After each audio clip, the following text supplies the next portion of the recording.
As a kid, I had a bedroom on the first floor. Money was a little tight, and our mom was taking care of 4 kids. I was the youngest, so I had the little room. My room was next to the living room, a small square room with wood flooring. There was one vent in this room, near the floor, and also one more vent in the ceiling. My bed took up half the room. Like I said, it was a very small room. I'll keep it short and straight to the point. I was 13 years old doing my homework on my bed, since I didn't have a desk in my room. That's when I heard a child's laughter. I went outside my room to look around the living room and kitchen for any of my siblings. Everyone seemed to be upstairs though. Usually in these kind of stories, you hear people say they just chalk these kind of things up to their imagination. But that's stupid. I definitely heard that laughter. There's no way I imagined something so clear. I continued my homework with one ear perked up listening for any other suspicious sounds. Eventually, enough time passed that I was able to move past it.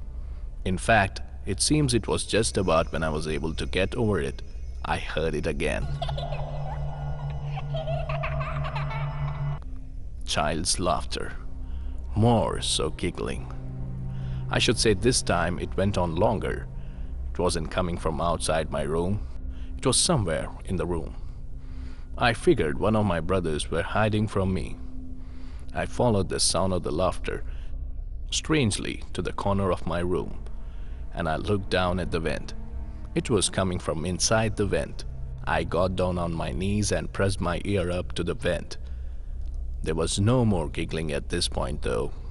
When there was a silence for a few seconds, I lifted my ear from the vent and put my eyes up to the vent to get a peek inside. It took me a second to realize I was staring at a pair of eyes looking back up at me.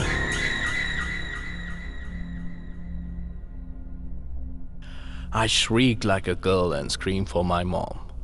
She came storming into my room moments later, but of course the noises were gone, as were the eyes. My mom thought I was going crazy due to a lack of sleep, but I refused to sleep in that room. So she let me sleep in her room that night. That went on for a week, actually, before she put her foot down. I spent the next 4 years in that same bedroom before we moved. Nothing paranormal ever happened to me since that one particular night.